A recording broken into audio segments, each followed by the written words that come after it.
are you really going to do that? Like, that's trashy, or that you shouldn't be doing that. You should date a nice white man who's, you know, I don't know, going to be a doctor or whatever. And I'm just looking at him like, well, why can't the Hispanic man be a doctor too? Race is really a social construct, and it's sort of an artificial category that's used to divide us more than it is to unite us. One of them had asked, like, does he smell like rice all the time? And I was like, what? I was like, do you smell like beans all the time? Like, it's just something stupid like that. I had some friends, they were like, oh, you know what they say about the white girls, they're the right girls. My family loved her because she was white. Pretty sure it would be a different reaction if she was black, but unfortunately she was white. I don't think anyone is born to be prejudiced. I don't think anyone is born, to have these racist thoughts. I mean, let's be very clear that people are the product of their environment. This is what they learn. They see it every day in their siblings, in their parents, in their extended family. So it's no surprise that if they have those feelings, it's something they were exposed to, it's something that they saw. I'm hopeful. I'm hopeful. I hope the judge is on the side for us. Where are you going? Loving v. Virginia, U.S. Supreme Court case that overturned state laws that banned interracial marriage. It was very relevant to my life because my parents were of different ethnicities and different races, and so it would seem that their marriage would not be legal.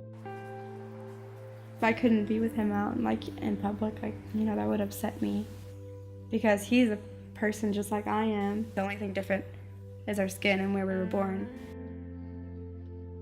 So what I know about loving is what I read in the Supreme Court case, and what it made me feel like and think about, and how happy I was that the Supreme Court recognized that law was a prejudice enacted, and that it was not a way that a free and open democracy should function.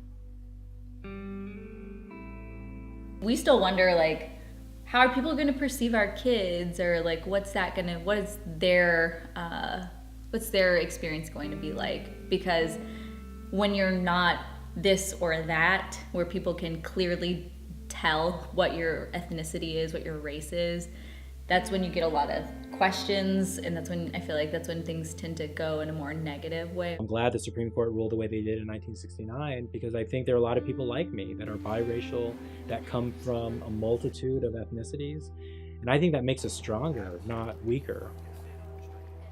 When people would ask, what are you, or, like, you're tan and you have this, or like, why don't you have this, or if you're Hispanic, why aren't you this, and it was just kind of part of the fun of it. There was never really any teasing or anything that I needed to be warned about. My parents built a good sense of, like, you're gonna be accepted wherever you go,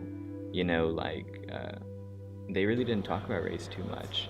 I guess they didn't see it as an issue. I've come to embrace both sides, that I'm not one and I'm not the other, that I'm both.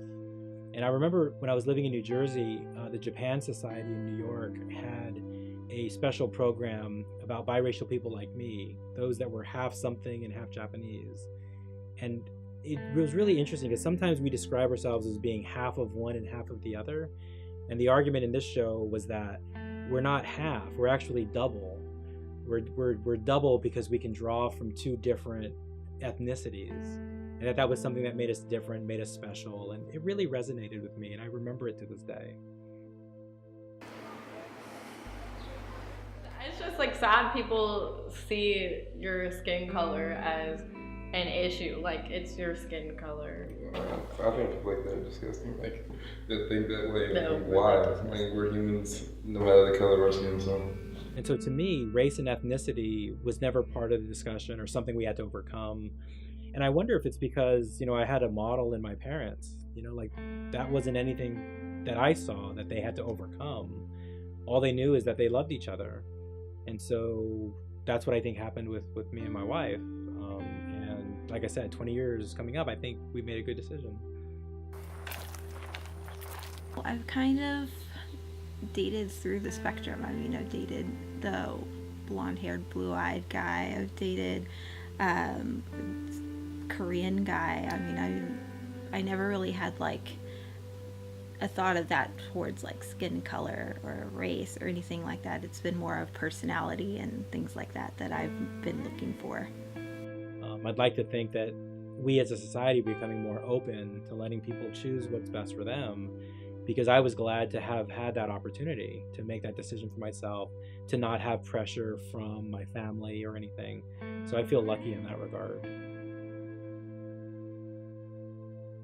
Oh, definitely. Yeah. It's more accepted now than it was 20 years ago, 30 years ago.